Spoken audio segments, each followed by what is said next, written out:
Wednesday, May 17th. It's about 8:35 a.m. We're in room 220 of the Senate building today. Got a good committee here ready to go. Welcome those that are in the audience and those who are online. We'll be hearing from some of those a little bit later.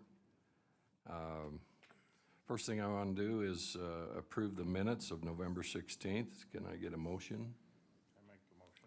Motion by Representative Jack. Discussion? Seeing none, all in favor say aye. Aye. Thank you. Any opposed? Thank you. We're going to do some committee introductions right now. Let's go over to Representative Briscoe. Is your light on? It is on, Mr. Chair. Representative Joel Briscoe, Utah, District 24, Salt Lake City, part of South Salt Lake. Awesome. Senator Nate Bluen, District 13, Sugar House area in Salt Lake City, all of South Salt Lake, bit of West Valley, Mill Creek, and Murray. Thank you, Senator. Representative Rex Ship from beautiful southern Utah, Cedar City to be exact. I represent the best part of Iron County. Representative Albrecht, he gets the other part. Thank you. Oh. Thank you, I guess. Senator? Good morning. Senator Darren Owens. I represent Senate District 27, Santaquin South, down the middle of the state through 10 counties to the Arizona border. Thank you. Samantha?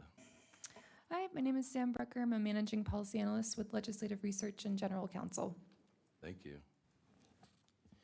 Hi, Senator Hinkins, David Hinkins. I live in Emery County, and I represent southeastern Utah. Thank you, Senator. I'm Representative Carl Albrecht. I live in Richfield, and I represent District 70, which is the other part of Iron County, Olive, Beaver, Paiute, and Sevier County. Representative Jack. I'm Colin Jack. I'm representative from District 73, which is in Utah's Dixie, down in the east side of St. George, almost all of Washington City, and up to Leeds. Thank you. Representative Cotter. Quinn Cotter, representative from District 26. It's part of West Valley and part of Magna. Thank you. Representative Roner.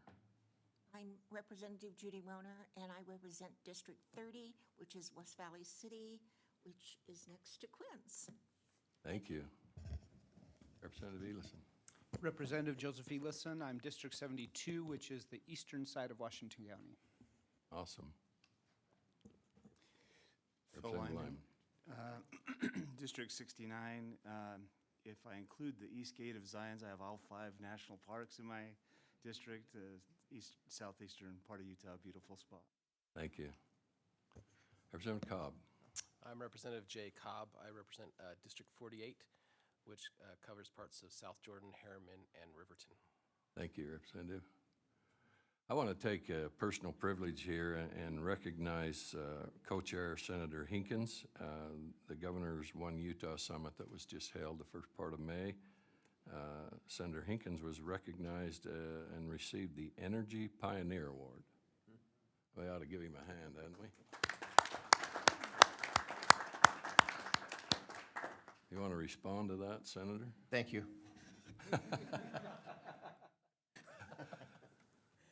Representative Owens. Thank you, Mr. Chair. Doug Owens, representing Mill Creek and Olympus Cove in Salt Lake County. Thank you. Thank you. Okay, I want to turn some time to Sam to talk about a couple of administrative things for us today.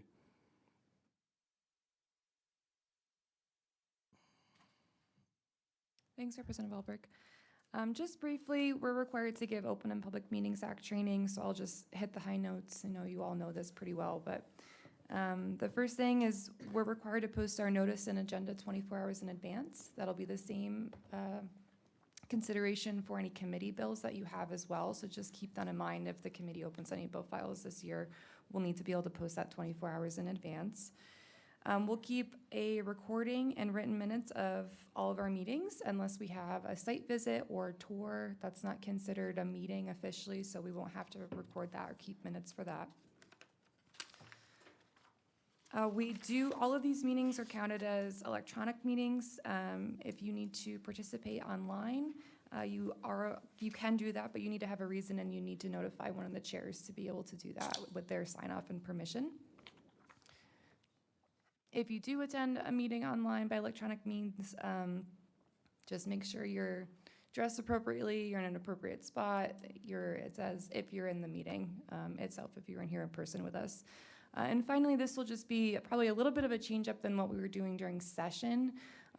We've kind of reevaluated the definition of electronic meeting. Before, we were required to do a roll call vote if the vote was not unanimous and it was an electronic meeting.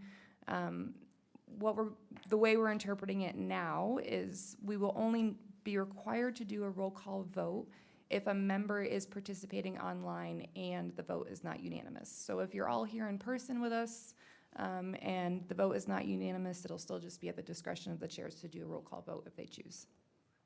That's it. The open and public meeting summary is online, so if you want to review that more thoroughly, you're welcome to do so, but those are just a couple of the high notes that are important for you. One other quick announcement is many of you are either new to this committee or new to this legislature, new interim for you. And so Scott is our Associate General Counsel for the committee. Our team would like to meet with you, each of you one-on-one between now and the end of August. We want to get to know you a little bit better. We want to know what your interests are, why you're on the committee. Maybe it was just an assignment and you don't want to be here, but we want to know that as well, so we can direct you to the appropriate committee staff where your interests lie. So just please keep watch for an email from Thais over the next couple of months. She's going to be trying to get those set up for us. So that's it. Thanks so much. Thank you, Sam. Appreciate that. Okay, let's move to the next bullet point. Review the interim study item list that's been sent to you. We need a motion to add 911 call answer times. And also on our agenda today that the Legislative Management Committee assigned to us is the cybersecurity readiness audit, item 3. If I could get a motion to add those to our study item list. So moved. Motion by Senator Owens. Discussion? I called him Senator, didn't I? I always like switching labels with him when we're sitting by each other, and he doesn't have his label here today. Seeing no discussion, all in favor say aye. Aye. Any opposed? Now, is there any other modifications to the list or items that you would like added to the study item list once you've reviewed that? Anybody have any ideas or concerns or anything they'd like to add to that list? If not, then, Senator Owens? Pardon me. Yeah, just a recommendation, Mr. Chair, that we have House Bill 425 this last session that had a study item put into that it will be reported to this committee, the findings. I'm not sure if we should combine that or collaborate with that when we get the study back on our energy policy. Yeah, I think we added that to the list, didn't we, Sam? So we have, we have the state energy policy audit, and then we also have all of our required reports. That is considered one of our required reports that we'll plan on hearing in person as well. What's there? Yeah. Thank you. Okay. That cover you? Yes. Okay. Representative Briscoe. Just a question, Mr. Chair. I'm looking at the first page. I like the second bullet on utility issues. It'd be interesting to learn what protections consumers have to prevent shut-off. I assume we're going to be talking about heat and cold. People experience bad health outcomes when they don't have access to, appropriate cooling in the summer. And I've noticed some cities and states have started taking action on deferring some shut-offs. Right, we had a concern about that from, I think it was Dominion. I didn't think we had any from Rocky, but Dominion would be cold, Dominion would principally be winter. We'll have them report on that. Thank you. And on the second page, Mr. Chair, under grid resilience, that's an important issue, and I look forward to discussing it, but I wonder if it might be slightly expanded. I've been reading that, is it the FEC has approved a significant power line upgrade from Wyoming to Nevada. It's going to go through Utah. I think anything that goes through Utah, it'd be fun to get a report about its impact on us. Potential. I think that's a great suggestion. What do they call that line? Transwest? Those would be my only suggestions, Mr. Chair. What are we doing? Yeah, they're working on that right now. So thank you. Those are good suggestions. We'll add those to the list. Additions, entertain a motion to modify the list.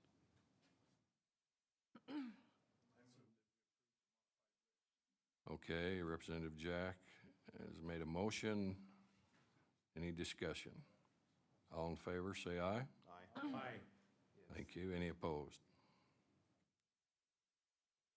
Okay, then we also need a motion to allow chairs to open bill files on anything that comes up in this committee as a committee bill that we might see fit to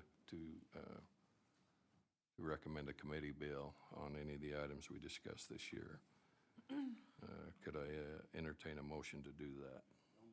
So moved by Senator Owens. Any discussion to that motion? Seeing none, all in favor say aye. Aye. Any opposed? Thank you. All right, we're going to get right into the meat of the agenda, which is AI. I brought this up in a consumer meeting down in Iron County a while back, and those of you who are farm boys know what AI is. I'm not going to elaborate, but that's not the AI we're going to discuss today. Oh, there he is.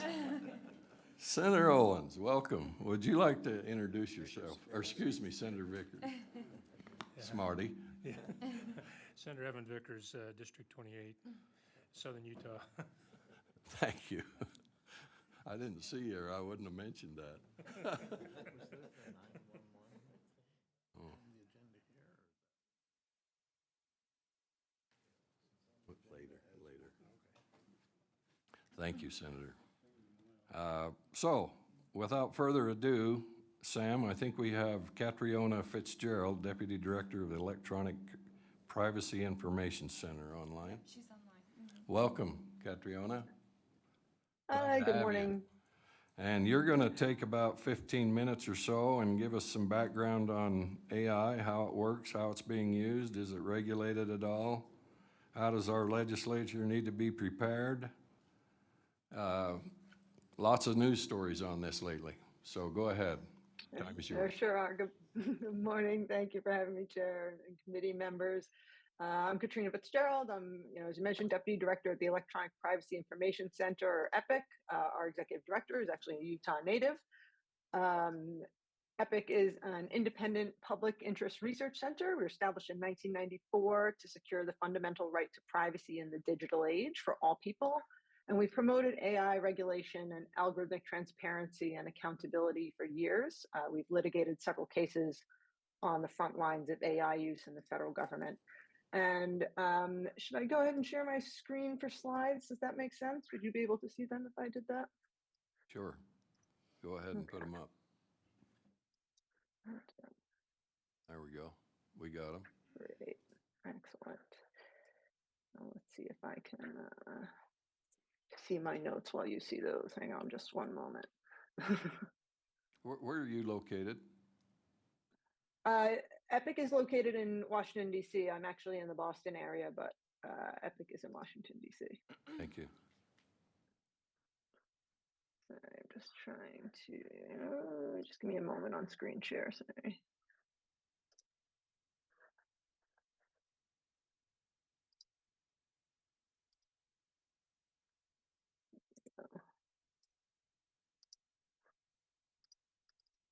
All right, now you can see those, right? Yes. Excellent. So let's start with the basics. What is AI? So the definition of AI is subject to much debate, but artificial intelligence is kind of generally the use of machines, usually computers, to aid or replace human decision making. AI systems are trained on existing data sets to recognize patterns, and then they make predictions based on what it's learned. So what's an example of this? So Clearview AI is a private company that has scoured the internet for photos of us and then used that data to create a facial recognition database of billions of images, which it then sells primarily to law enforcement, but also to private entities. Clearview recently told its investors that it's on track to have 100 billion facial photos in its database within a year. And that's enough to ensure, quote, almost everyone in the world will be identifiable. So Clearview likely has all of our faces in its database. This company that none of us have ever interacted with then sells access to that database, profiting off our personal biometric information that they just found online from, your photos on the Utah legislature website or wherever they may be online. And the law enforcement entities that spend taxpayer dollars on Clearview are using it to identify suspects and other uses, despite the fact that there's really been no transparency about whether this technology actually works. What's generative AI? I kind of almost hate to bring this up because there's been so much hype and focus on generative AI in the recent months that I feel like general AI, the focus has kind of shifted. But I want to at least describe it for you and how it's different from other AI systems. So generative AI, like ChatGPT that you've been hearing about in the news, generates new outputs based on the data it's been trained on. So it can generate new images based on existing ones. It can be used to generate text like news articles or spam texts and emails, very sophisticated spam texts and emails. It can also generate audio, learning a voice print and then generating an audio clip of something you never said, but in your voice.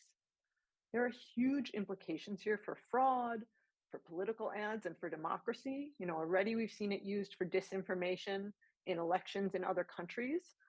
Another recent case, it was used to mimic a grandson's voice to scare his grandparents into giving thousands of dollars to a scammer. So the problem we're facing with AI today is that it's being released quickly. It's being used broadly in society already to replace human decision-making with little to no rules about testing these systems for accuracy, effectiveness, or bias. And that has real, tangible harms. I'm going to talk about some of those harms. Loss of life opportunities. So Amazon was forced to abandon its AI-based recruiting tool after discovering that based on the data it had learned from, it preferred male candidates because tech has historically been a male-dominated field. So it learned from who was already in tech and only recommended male candidates.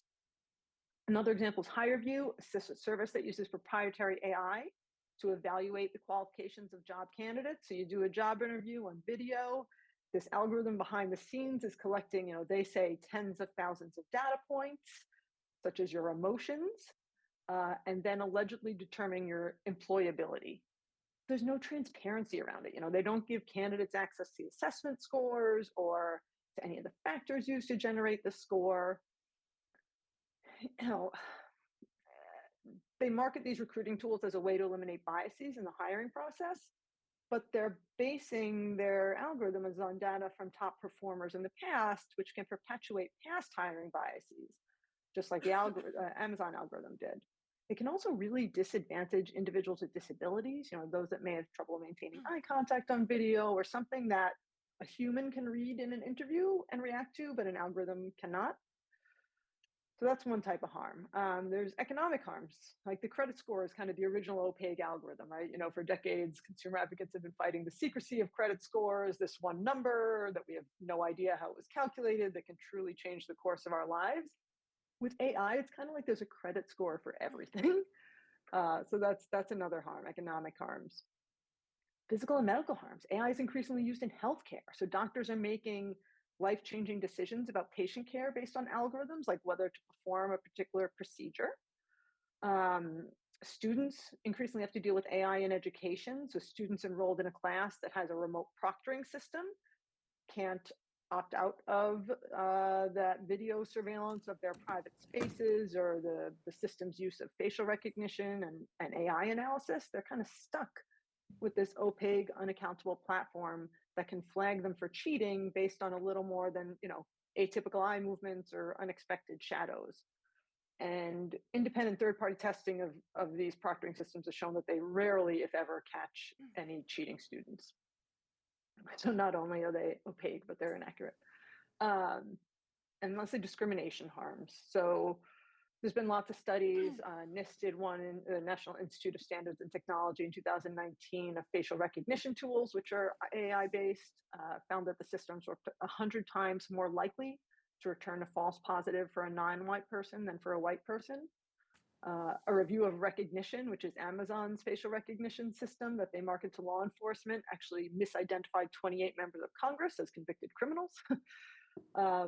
So these systems, clearly, while they're being brought to market very quickly, aren't ready for prime time. So those are examples of harms in the private sector, and they're harmful enough. But when the government is using AI to make life-altering decisions about individuals, the harms are magnified. Individuals don't have a choice. They can't shop around for food stamps or a Section 8 housing voucher. They don't have a choice if they're being asked for bail pre-trial and an algorithm is spitting out a risk score about them. So last fall, my organization, EPIC, actually released a report about the use of AI systems by DC government agencies. My colleagues spent 14 months investigating these systems, filing FOIA requests, news articles, reaching out to government employees, 14 months just to figure out what systems the DC government was using. So there's problem number one, right? It shouldn't be that hard to figure out what systems the government's using. No surprise, they found out that they were using a lot of them. They assign children to schools, they inform medical decisions, they impact policing decisions. But the public doesn't have sufficient access to these systems to understand whether they're producing accurate and fair decisions. And honestly, oftentimes, the government doesn't have access to them either. They simply purchase a system from a third party and they trust that it works as advertised. The decisions made by these systems can have huge effects on a person's life, but the public doesn't even know they're being used, never mind whether they've been tested for accuracy or bias. And from a fiscal responsibility perspective, millions of taxpayer dollars are being spent on these systems that are unproven, inaccurate, and often simply, do not work. So it's a waste of taxpayer dollars. So the overarching concern, whether we're talking about private sector or government use, is that without required testing and impact assessments, we don't know whether government and companies are engaging in practices that are deceptive, discriminatory, or unethical. So what's being done? There's kind of two buckets of regulation. There's the commercial use of AI and there's the government use of AI. So on the commercial side, I'm sure it will be a little shock to all of you, the Congress has not passed any laws protecting people from these harms. But last session, some progress was made. The American Data Privacy and Protection Act, which is a comprehensive privacy bill, made it further through Congress than any privacy bill in decades. It came out of committee on a bipartisan 53-2 vote. It should be reintroduced soon this session. It includes provisions that would require large companies to analyze their AI systems for bias and effect on minors, other harms, and then submit those to the Federal Trade Commission. But right now, unless that law passes or another AI law, in terms of rules on the books, there's really little concrete regulation at the federal level beyond the FTC's longtime authority over unfair and deceptive trade practices. So if you're using AI in a truly unfair or deceptive way, the FTC can tell you to stop. And then there's also some anti-discrimination laws that can be used as a backstop if it's a truly biased system or producing biased outcomes. The White House also recently released an AI Bill of Rights. I think, Lorraine is going to talk about that, I believe. It's a high-level principles document. It can be used to guide AI rules and regulations. The states have been slightly more active on regulating commercial uses of AI. Virginia, Colorado, California have all recently passed privacy laws that give people the option to opt out of automated decision-making. They're still kind of trying to figure out how to make that actually work in practice, but it is coming. On the insurance front, Colorado passed a law that prohibits insurers from using algorithms or predictive models in a way that unfairly discriminates. A number of states have banned the use of price optimization, where predictive models can impact consumers' premiums. Illinois passed a narrow bill, the Artificial Intelligence Video Interview Act. So like that higher view program I was talking about earlier, this law would require employers who use AI in hiring to at least give applicants notice that they're using an AI system and get their consent. You know, obviously the issue with that is like, what choice does an applicant have in that situation? If you don't consent, you're probably not going to get the job. So we need more than notice and consent. We need audits of these systems to ensure they work as advertised. So that's a commercial bucket. What about government use of AI? So at the state level for government use, we've seen a number of state legislatures create commissions to at least catalog the use of AI by state agencies. This is not a partisan issue. It's been done in Vermont, Alabama, New York, a number of states. That's really the bare minimum a state should do is, you know, catalog what AI systems they're using and make that list public so that, you know, my colleagues don't have to spend 14 months in every state trying to figure out what AI systems states are using. So that's, like I said, the bare minimum, catalog what you're using. But what else should Utah do? So we need rules requiring companies to substantiate the claims of their systems, articulate the purpose of their systems, evaluate their accuracy, and analyze potential disparate impacts. So that means there needs to be oversight of the assessments and public disclosure. So like, you know, groups like Epic can look at the assessments and evaluate them. You don't want it to just be an internal box checking exercise for companies. These need to be meaningful audits done by third-party auditors. So specifically, what would I recommend Utah do? I'd recommend you require independent regular assessments of AI systems that include analysis of racial, ethnic, and gender impacts. I would recommend you establish minimum technical security standards like encryption and data governance requirements like data minimization and deletion and retention policies for data. I'd recommend you make government uses of AI meaningfully public and make transparent who is responsible for the AI systems. Is it the developer who sold the system, or is it the state agency who is using it, or, you know, the private company who's using it? And then inform individuals when they're being engaged by AI or affected by an AI system. Something else you can do is build in protections in the procurement process. So ensure that any third-party contractors are also putting these protections in place. Enforcement is important. For violations of regulations, I'd recommend you have, you know, whatever consumer protection body like the Attorney General, as well as aggrieved individuals able to enforce their protections. And then a really key point is to make sure these protections are in place prior to implementation of any AI system. That is super critical. It's much harder, you know, once something is purchased or once something is implemented to then try to do the assessment. You want to do it beforehand and then make sure as it's being used that it's regularly assessed after implementation. There's a state Senate bill in Washington State, Senate Bill 5356. It's really the best model available to advance these principles right now. You know, lastly, I'll say, as a privacy advocate, I'm dealing every day with the failure of the US to regulate data collection in the early days of the internet. You know, we let the industry self-regulate and look at where it's gotten us. You know, I know your legislature recently was dealing with privacy for kids online. You know, now it's so much harder to put this all back in the box and say, you know, I know you've gotten used to collecting and hoarding this data for 20 years, but you can no longer do it. So let's not make those same self-regulatory mistakes with AI as we did with privacy. You know, Google CEO recently said, AI is the most profound technology we're working on, yet these are still early days. So I say, if these are the early days, let's set the rules of the road now. The decisions made by these AI systems can be life affecting, either opening doors or closing them in educational opportunities, employment, housing, insurance, and credit.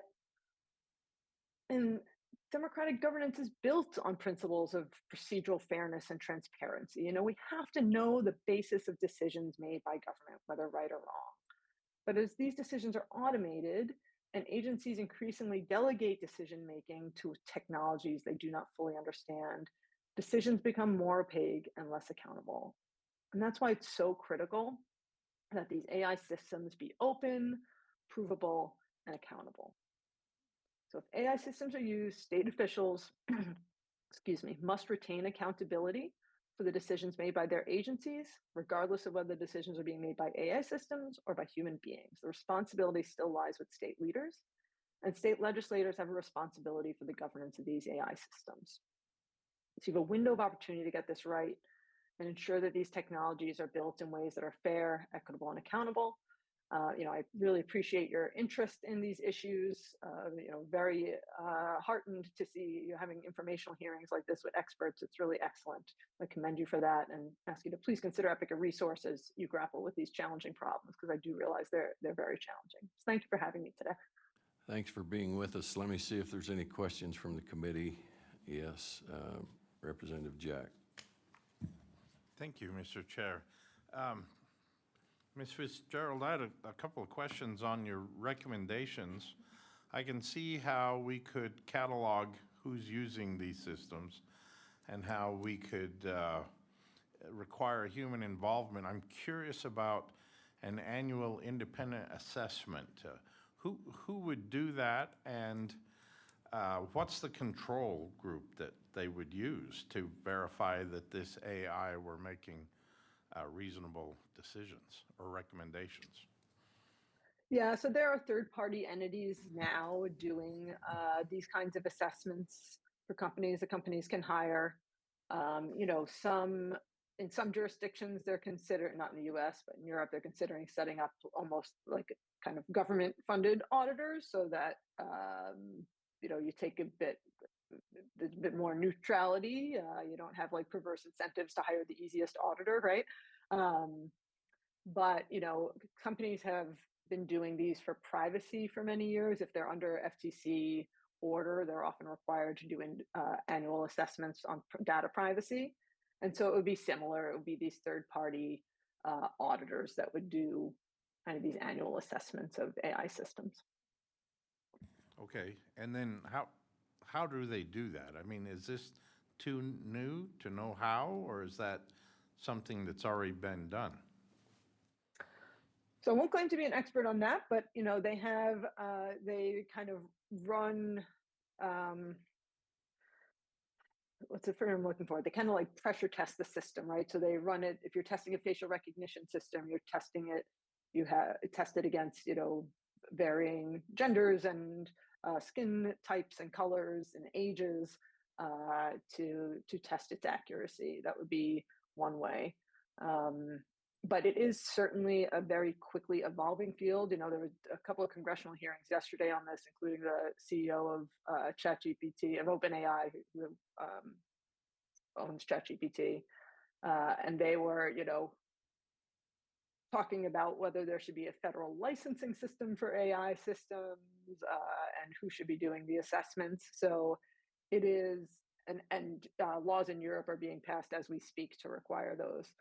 Which I'm sure Professor Christopher will touch on as well. So this is an evolving area, but it is happening. There are systems in place to do it. They are changing rapidly, but the systems are there to do these assessments.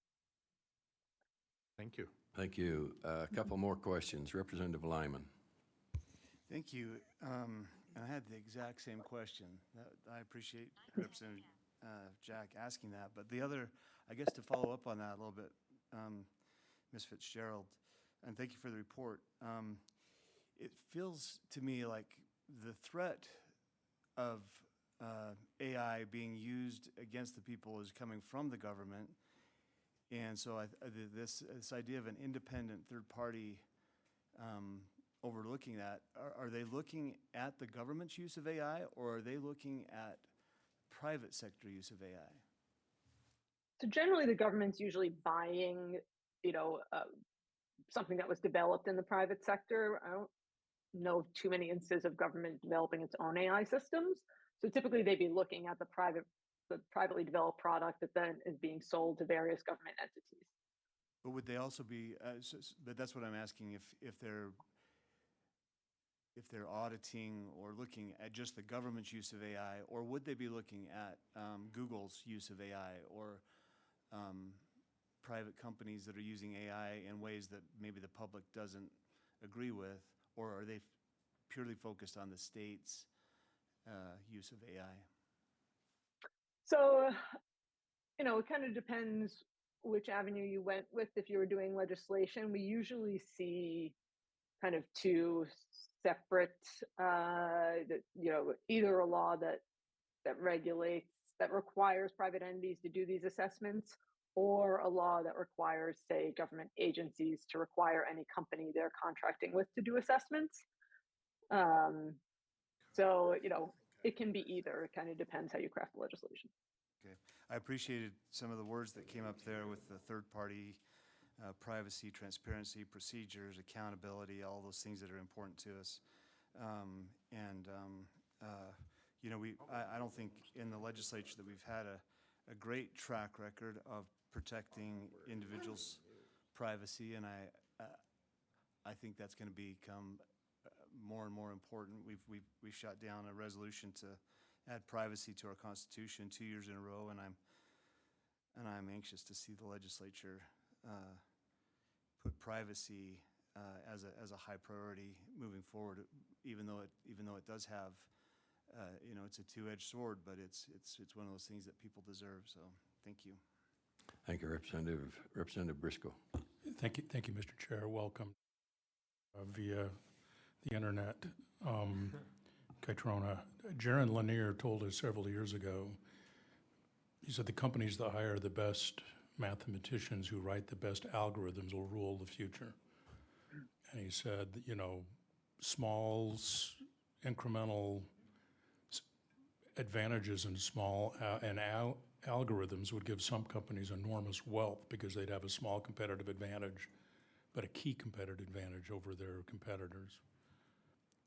I read recent, and I'm not trying to generate a discussion about TikTok, but I remember reading that and trying to avert action by the U.S. federal government and U.S. states, that one of their executives offered either oversight or control or transparency of their algorithms. Is that unusual? Is that being done anywhere? And if they just take TikTok out of it, if there were a company that a state government was concerned about and they opened up their algorithms to public scrutiny, would that be sufficient oversight?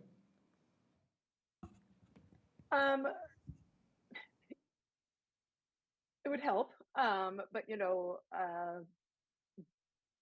there would need to be some expert group or body that would be willing to then analyze those algorithms, right? Because looking at an algorithm to most people is not going to tell you much.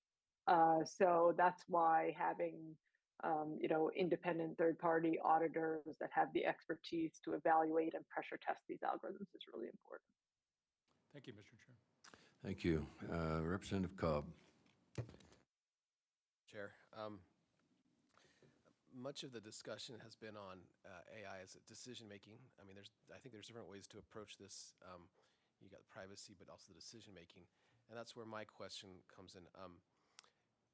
Currently, the structure of our laws holds certain decision-makers accountable for the decisions. You mentioned the Amazon case, for example. Title VII, if there's discrimination, employers can be liable. I guess my question is what are you seeing kind of out in the legal landscape today? Are decision makers who have traditionally been held liable for improper acts using AI as a defense to escape liability, or is there arguments to that effect?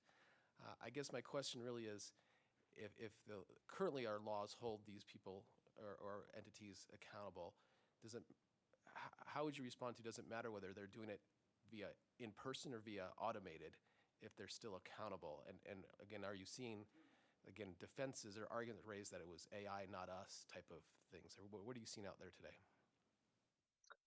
It's a really good question. I might have to check back with some of my colleagues about it. I don't know that we've gotten to the stage quite yet, though I'm sure we're close where, um, AI is spitting out a decision and there's no human involvement at the end where, there could be zero accountability at this stage, though I'm sure, unfortunately, that day is coming.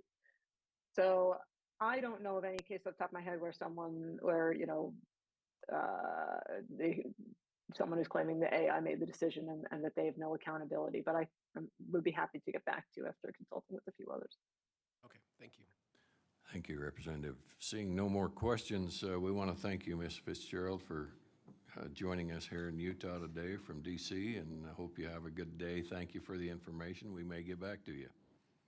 Thank you for having me. I appreciate it. Thank you. We're going to move on to Lorraine Kisselberg, Chair of the Board of Directors for the Center of AI and Digital Policy. Lorraine, you're up and ready to go. And where are you located? Purdue. I am located in Indiana. Can you see me fine? Yes. And hear me fine? Yes. Okay, so I am personally, my residence is in Indiana, the state of Indiana, although I'm a native of California. And the center is actually located in Washington, D.C. Okay. Go ahead. Should I start? Okay, Yes. let me go and share my screen really quickly so you've got some slides to follow.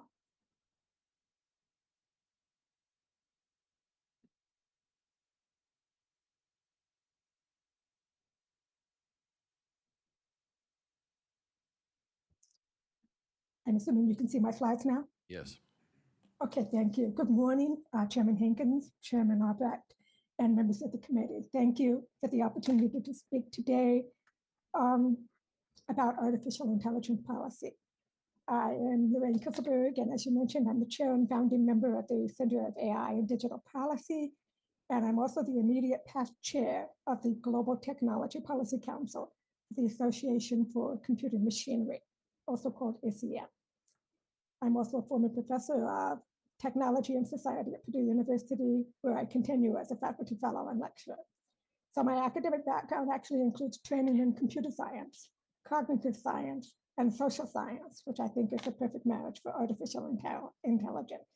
And my research is focusing on basically the social and ethical implications of emerging technologies. I've spent time as a scholar at the Oxford Internet Institute, the Harvard Berkman Center, and Katrina and I were colleagues for about 6 months when I was a scholar at the Electronic Privacy Information Center. I've also been a member of the Technology Policy Committees of ACM since 2006. And ACM is an International Professional Society of Computer Scientists. I served on their ACM Code of Ethics Task Force when they revised the task force in 2017. And I was the inaugural chair of the new Policy Council. On a personal note, I do want to mention quickly, I bring some personal experience to this as well. I've lived through many technical revolutions in the past 50 years, and I've personally benefited from cutting edge developments. I was one of the first patients of this microscopically guided surgery when I was a young child. And I proudly call myself a bionic woman with an implanted device. And I, on a daily basis, use AI assistive technologies. You can call me an early adopter and certainly an enthusiastic technophile. Also, a quick side note, I'm proud to say that I am the great-granddaughter of a state representative and state senator from Wisconsin, the fourth great-granddaughter of a state representative, state senator, and U.S. congressman from North Carolina, and also Texas, and the sixth great-granddaughter of a state representative, state senator, and U.S. congressman from Vermont. So I'm honored today to be a part of this tradition of building legislation to improve the lives of citizens. So just today, in testimony to the U.S. Senate Judiciary Committee, I'm sure many of you have heard this, much media coverage of this last night and this morning. The CEO of OpenAI, whose name is Sam Altman, acknowledged the risk of AI and warned Congress that AI could cause significant harm to the world, and that extensive regulation and a government oversight agency is urgently needed. He articulated what those of us involved in AI policy have been concerned about for years. He's not alone. Many other big tech leaders from Google, Microsoft, and Facebook have also admitted that we need strong regulation to ensure that AI technologies are safe, non-biased, and accountable. So to address how to accomplish this goal, I'd like to discuss some of the work we've been involved in at the Center for AI and Digital Policy and also in the ACM Technology Policy Council. So the Center for AI and Digital Policy is a global policy research organization that's based in Washington, D.C. It's committed to developing and promoting AI policies that are grounded in the protection of fundamental rights, democratic values, and the rule of law. Our work at the center includes creating an annual report assessing AI policy implementation in 75 countries, delivering AI policy clinics to over 400 policy leaders in 60 countries, and providing policy consultation and expert advice to the US Congress, to the European Parliament, European Commission, and the Council of Europe. So what I'd like to talk about first is different components of policy frameworks. So in the past 6 years, there have been some key developments to establish the ethical principles, the technical standards, and policy frameworks that we believe are essential for AI governance. One of the first set of ethical guidelines, called the Universal Guidelines for AI, was created by Mark Rottenberg and myself. Ma'am, we're not seeing your slides. You are not. They're not displaying, they're not rotating. Just a second, let me try again. I wonder what happened. Thank you for noting that.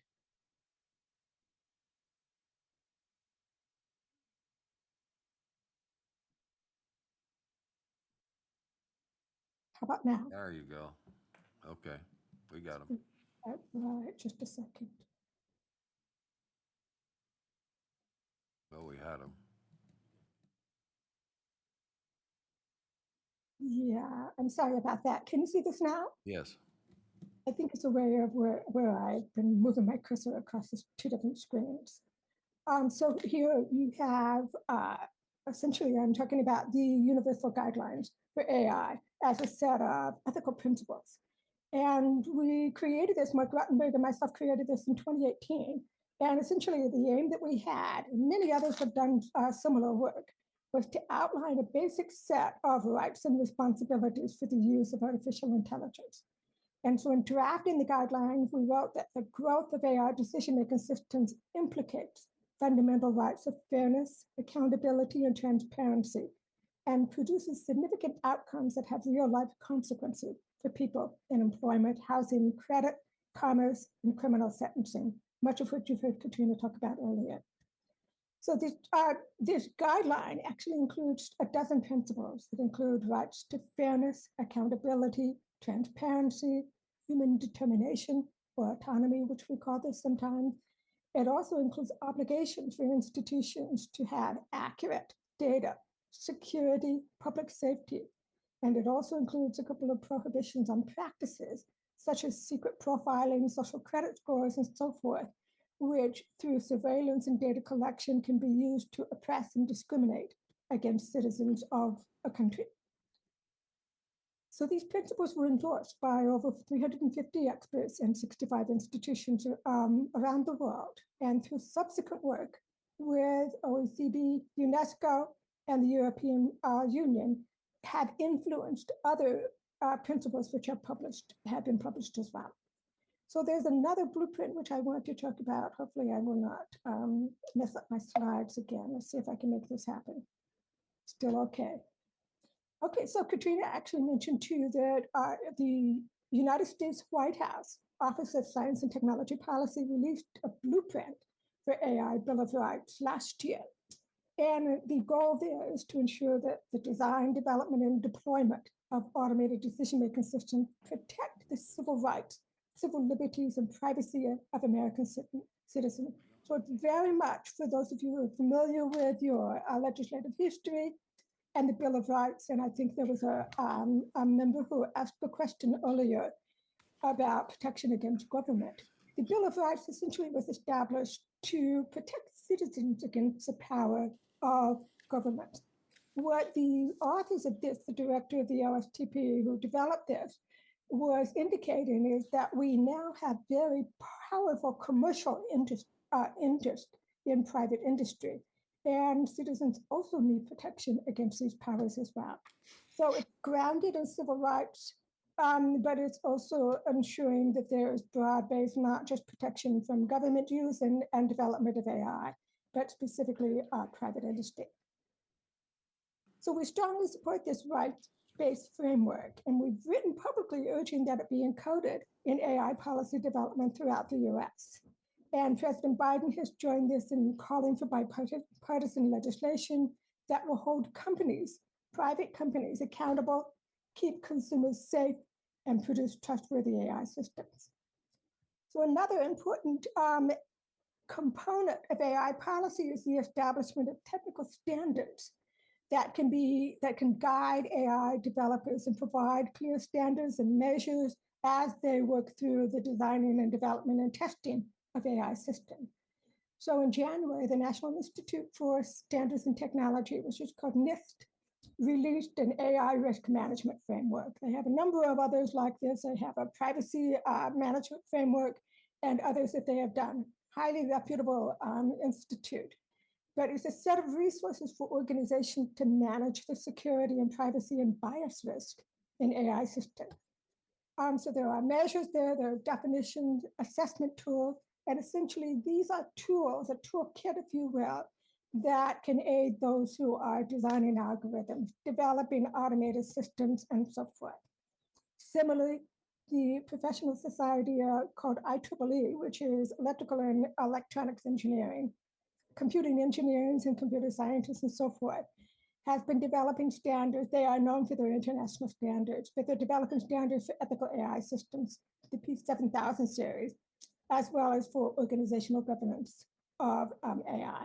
So these are standards that complement the ethical principles and guidelines and work together with law and oversight mechanisms to ensure that designers and organizations are compliant. So around the world, just to give you a quick snapshot, many countries around the world are working to establish AI legislation. And the most significant progress has certainly been made in the European Union. And they have been working for the last 2 years in developing something called the EU AI Act. They're nearing the finish line on that. And just a few days ago, the European Parliament adopted a set of rules on transparency and risk management to ensure that AI systems are overseen by people. It's not a light statement. That they are also safe, transparent, traceable, non-discriminatory, and environmentally friendly. So you notice the values and principles that are enumerated in that particular statement. So we address a lot of the progress that's made in AI policy in this annual report called the Artificial Intelligence and Democratic Values Index.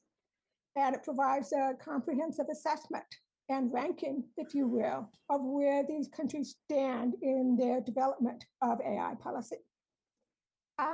Every country is evaluated on a set of 12 metrics, and then they're given a score and a comparative ranking. So you can see through the map that we have here, it essentially is mapping the status of countries around the world in terms of where they stand in developing AI policy. And the dark blue, of course, is tier 1, the highest tier, and the gray, which is most of Africa, is a very low tier in which they have not yet made any progress on that. So the United States is currently ranked in tier 3 with 24 countries ahead of it. So missing components in AI policy development revolve around the lack of oversight mechanisms primarily. So we also discussed key developments in this report that may interest you to get a general sense of what's happening around the world. In addition to the US and Europe, China has actually implemented regulation for data protection and deep fakes. The African Union is developing a data policy framework, data protection framework, and there's also a discussion of the emerging policy issue of generative AI. So in spite of the progress, made in many countries, we do find significant gaps between the commitments in the strategies and the actual practice. And this typically comes from not having effective oversight, independent oversight authorities and bodies. So it's no question the United States, we're still behind the curve relative to other major countries in implementing the rules and safeguards and oversight mechanisms. So again, coming back to this note about generative AI, and I opened up and mentioned the testimony yesterday of Sam Altman. OpenAI essentially is the creator of this app that you may be hearing about called Chat GPT. And essentially is based on large language models, which allow real-time conversations, discussions, as well as searching about based upon the language that's being used. It's a new scale and speed from this latest development in generative AI that has lit a fire not only in the industry but also in Congress in terms of the generational change in how fast this has been developed. Chat GPT essentially was developed in a matter of months. And the user base in a matter of weeks reached over millions. So there's a new scale and speed here that has drawn attention to the specific part of AI called generative AI. And we think that's one of the urgencies that is calling for action in the White House and in Congress, as well as state levels, in terms of how do we deal with this because it creates clear risk. So, I should mention too that at CAIDP, we actually filed an official complaint with FTC, requested an investigation of OpenAI because there were concerns about consumer safety and deceptive practices. In the case, for example, there have been a case in which a Chat GPT app has been used to act as a therapist for individuals who are seeking therapy online. And if you can imagine, essentially, this is an AI robot, which is listening to your questions and then providing therapeutic advice. And it's led to a couple of suicides in Europe and other concerns about this. So these are real, not just academic questions about consumer safety and deception and fraud.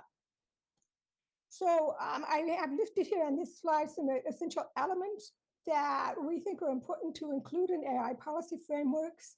And as I mentioned, we're talking about things that are focusing on rights, fundamentally on rights, values and principles that have been endorsed widely, drawing from scientific and expert knowledge on AI. This is when we ask questions about oversight mechanisms and oversight agencies, ensuring that it's not just, I do talk about meaningful public input at the bottom, but when if you can imagine the FDA, which has a commission and an oversight mechanism to evaluate new developments in drugs. You do want public input in that process, but you do need to have experts at the table who understand about data science, about computer science, about automotive engineering. When we're talking about self-driving cars, AI is immensely broad, and it covers many different sectors in terms of where it's implemented, but also social scientists and ethicists who understand the implications of such technology. So these are some elements that we think are important in addition to guardrails and prohibitions and independent regulation and oversight bodies to ensure that the rules that we have and the standards that have been developed are actually being complied with to ensure the safety and the fairness of these systems. So a couple of quick notes you asked. I think in your questions you were asking about two principles specifically. And fairness and accountability are essentially a part of the big three: fairness, accountability, and transparency. You will find in almost every framework that has been developed. So briefly, what I'm drawing from here to give you some idea of what fairness means and how it's used in that context of AI policy. The ACM Code of Ethics and Professional Conduct has a specific principle which says be fair and not take action to discriminate. And then it elaborates that by talking about fostering fair participation for everyone in the design process and participation in the use of technology to avoid discrimination or harassment and to ensure that technologies are inclusive and accessible. So we avoid oppression and disenfranchisement of citizens and users of the systems. The second note that I will make is about accountability, which tends to be defined, I wouldn't say quite broadly, but there are different interpretations of the word. But generally, there's consensus that we're talking about the expectation that organizations or individuals will ensure the proper functioning of AI systems that they design, development, operate, or deploy in accordance with their roles and accordance with regulatory frameworks.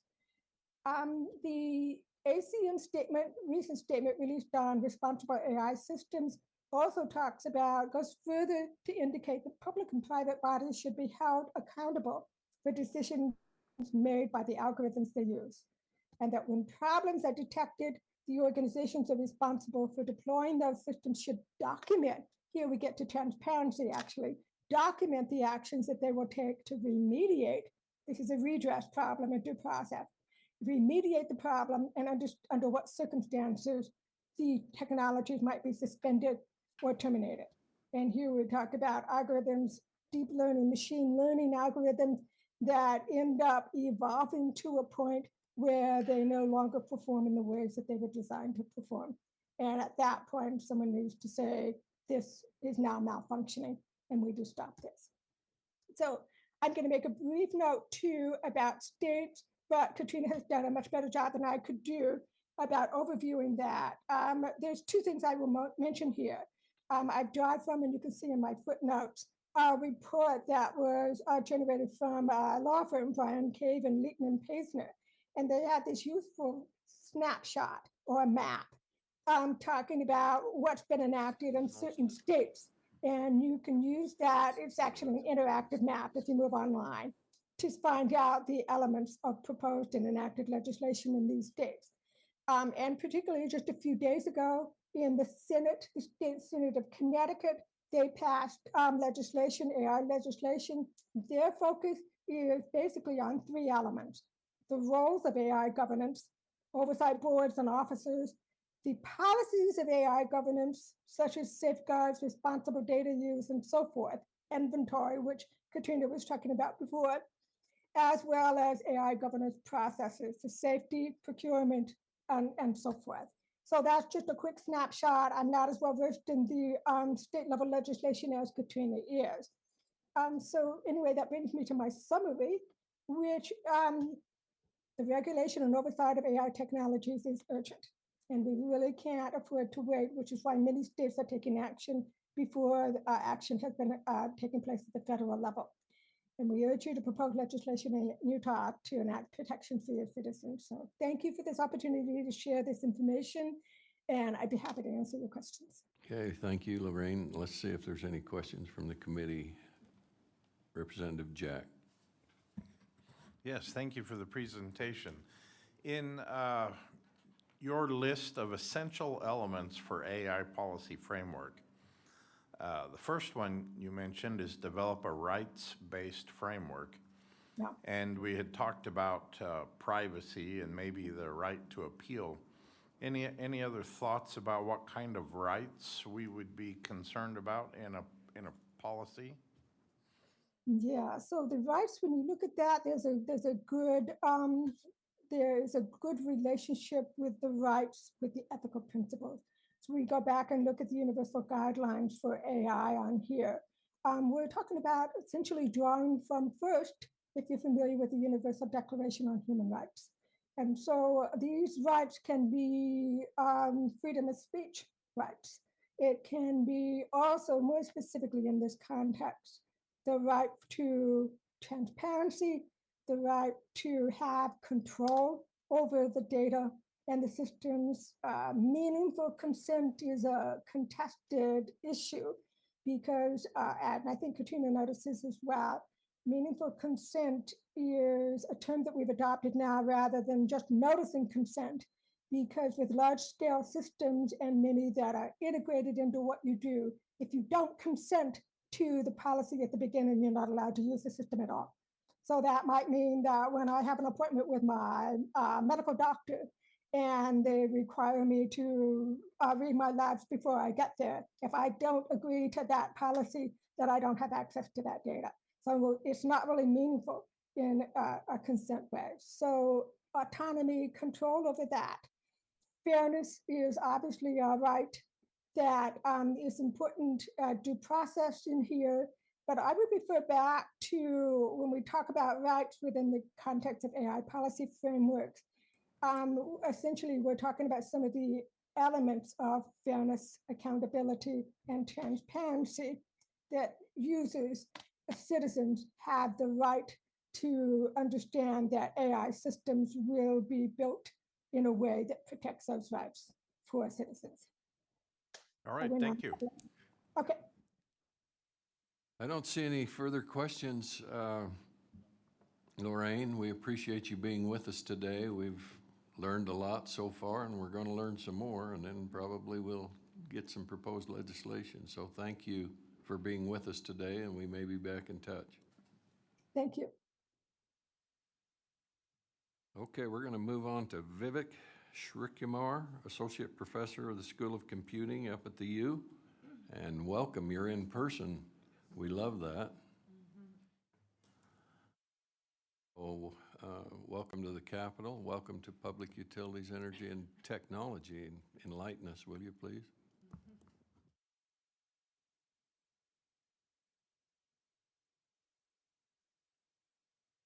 You may have to move that mic closer to you when you start. There you go. Is this good? So, Is it on? I've got your mic on. Have you got the yeah, button? but nothing's on the screen.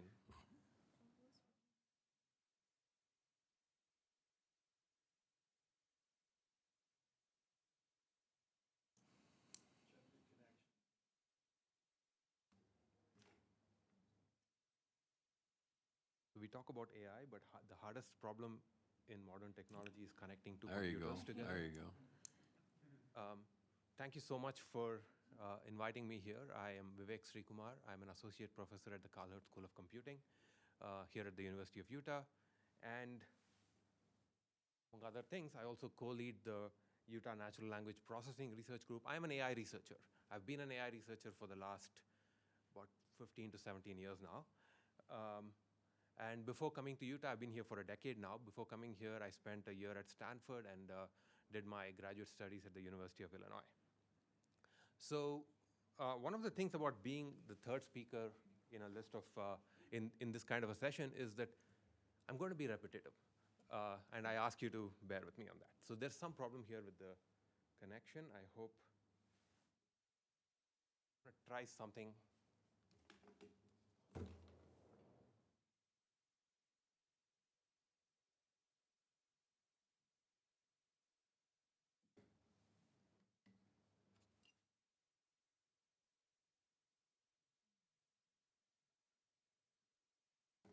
Yeah, they knew you were going to present today, so they've taken it over.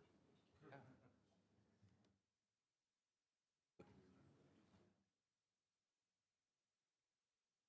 Someone help me with this, maybe?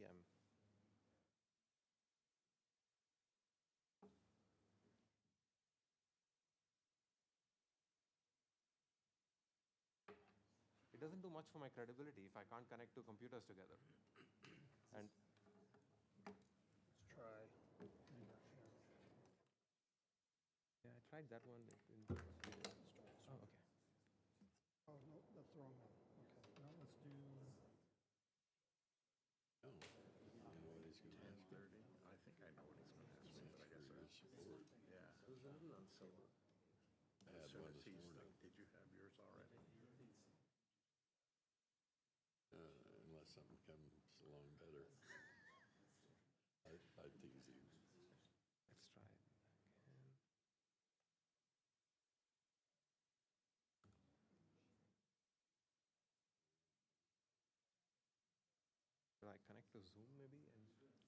Oh, but I'm not online.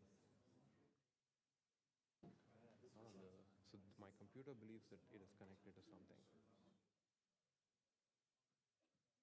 How do you can send the,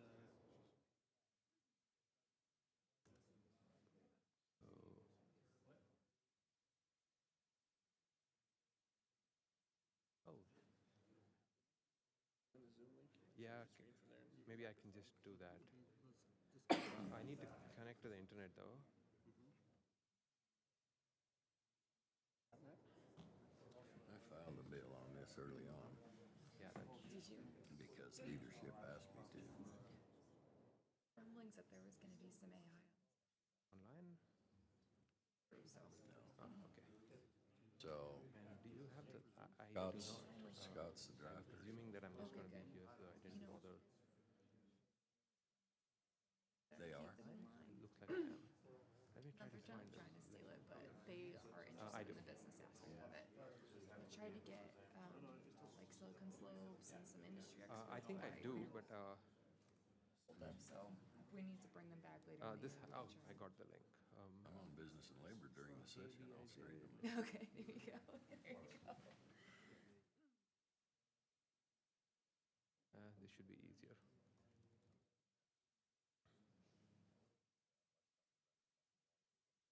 I'm just kidding. I told him that when I went out the door. I was just pulling his leg. 884 752 2 441 41 40. 40. Is this good?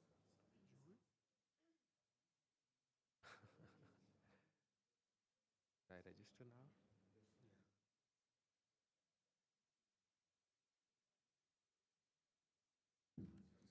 Technology. They are, but I have animations that are going to. Okay, I'm on Zoom, but I can't. I'll make it down. Excellent, thank you. I got the impression that was just kind of the last It minute. was. It was. I'm just saying, unless something better comes along.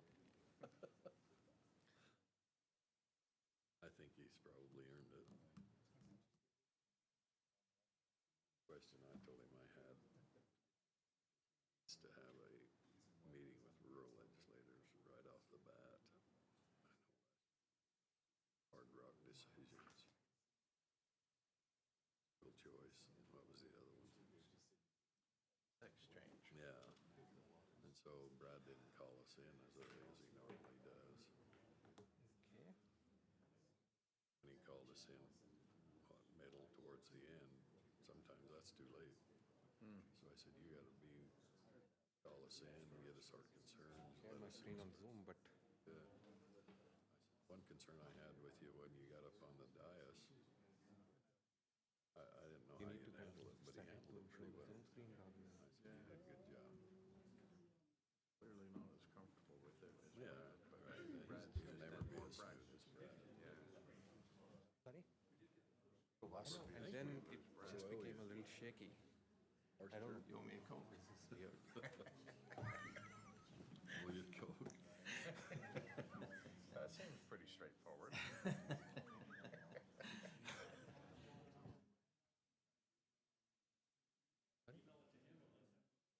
That's going to be tricky because I might have to. Yeah, we're having technology problems. Let me try. Artificial intelligence went out the window. I'm on Zoom. I'm sharing my screen. Good. I did. And Coke break, in other words. Oops. I wonder if it's showing the wrong thing on the. It says here, check controller. He can get to his I hope slides. it's not my thing because I can't buy a new computer just for this. I think they told him that. I did. Worst. Yeah, I could do that. It's just going to be so awkward. But that's going to be the worst backup. Yeah. Vivek, we have your slides on our computers. Yeah. So if he's unable to fix it, maybe we can just use my slides and where he can control it. Okay. Well, you can Can I? I do. Something changed. I do, but I'm sharing my screen, but it's not showing up there.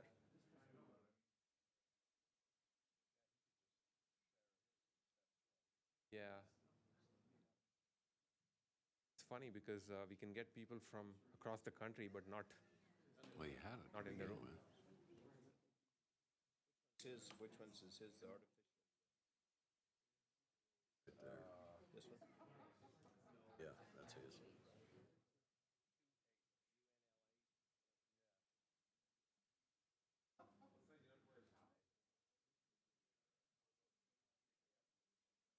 Yeah. Oh, good question.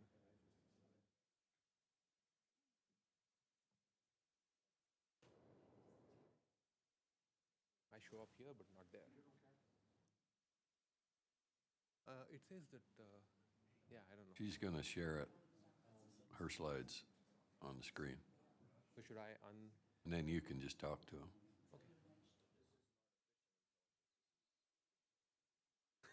Intelligence here.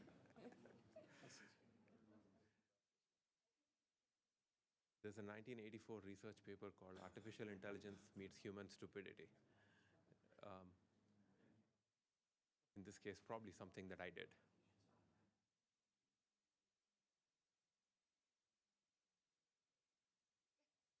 Oh, loading.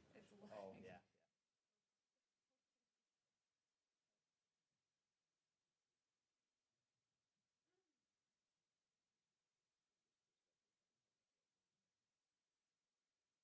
Yeah. Oh. Move on to another agenda item. There we go, we got it. Okay. Okay, go ahead. This is my screen? Oh, it's mine. Okay. All right. Thank you so much for. Okay, move it along. Yes, let's move along. Okay. So, as I said, I'm an AI researcher. I've been one for quite a while now. And I'm going to talk about a few things. I'm going to talk about what AI is. I'm sure you're all familiar with it, but I'm going to go through it again. And what it can do for us. And I'll spend a good amount of time talking about ethical considerations that we may have to keep in mind as we navigate the AI-enabled world. Let's talk about what's AI. The goal of this agenda, which has been going on for about 70 to 80 years now, is to produce human-like behavior through computational means. And different people interpret this in different ways. It could mean full automation. It could mean automation with a human in the loop or something else. There's no one thing called AI. It's a collection of tools that are ubiquitous, that we've all used or have engaged with at least. If you do not get spam in your email inbox, you can thank an AI system for that. I'm not going to read the entire list here. You can go through it on your own. Google Translate, for example, is an AI system. The USPS uses an AI system for sorting and tracking mail. If you've used these finding photos and finding people and objects in photographs, it's in your phone. It's an AI system that's doing the thing. You've been recommended movies and purchases through AI systems and targeted advertising. Healthcare is a huge AI opportunity, and there's like thousands of cancer screenings that are aided by AI systems. Since I am an AI educator, I cannot skip this opportunity to talk about how AI systems work. The short answer is there are many, many different things that go into it, but today's advances in AI are primarily products of machine learning with artificial neural networks. Together, that's called deep learning. And it's a simple two-step recipe. First, you collect a ton of data. This data could be language, it could be books and words and internet websites and so on. It could be photographs, paintings, videos, chest x-rays, video games even. Whatever your task is, you collect data for the task. And then you train a massive, massive neural network using machine learning to mimic the data. Let me give you a case study on this with ChatGPT. ChatGPT, of course, as we've seen, is a product from OpenAI that can interact with users via chat. And it is surprisingly good at generating plausible-looking text. Turns out it can also generate computer code. Technically speaking, it's a conversational language model that's trained to mimic text from various sources. What I mean by a language model is that it's a program, a computer program, that can predict plausible ways in which a sentence could be completed. Plausible could mean grammatical, realistic, but not necessarily true. And when I say trained to mimic text, I mean using a massive neural network. That's become the standard agenda that we use in machine learning and AI today. ChatGPT is one of the recent incarnations of a collection of language models that have been around since about 2018 or so. To know ChatGPT, we need to meet something called GPT-3 first, which was trained on 500 billion words, which is essentially a snapshot of the entire internet, a whole bunch of social media posts, books that have been written for the last 150 years, and it could generate really plausible-looking text. And amazingly, it was able to perform new things that it was not explicitly trained to do, like answering questions if it was given the appropriate prompts. Turns out a lot of ChatGPT's features are actually GPT-3's features. But there was a problem. This quote here from a 2021 paper summarizes this. Feeding AI systems on the world's beauty, ugliness, and cruelty, and expecting it to reflect only the beauty is a fantasy. Turns out GPT-3 was very easy to take GPT-3 and make it say harmful stuff, toxic stuff, extremely awful things. So ChatGPT extended GPT-3 in 3 ways. There were guardrails to prevent it from generating toxic content. Doesn't always work, but it was notably better. In addition, ChatGPT also was trained using almost standard machine learning, trained to mimic the ability of people to follow instructions, like write a haiku about frogs, or describe Salt Lake City to a Martian. It was also able to mimic people's ability to engage in longer conversations to each other. All these things put together gives us ChatGPT. Of course, I'm eliding a whole bunch of technical detail here, and if any of you are interested, I can teach a class on that. So what can these things do for us?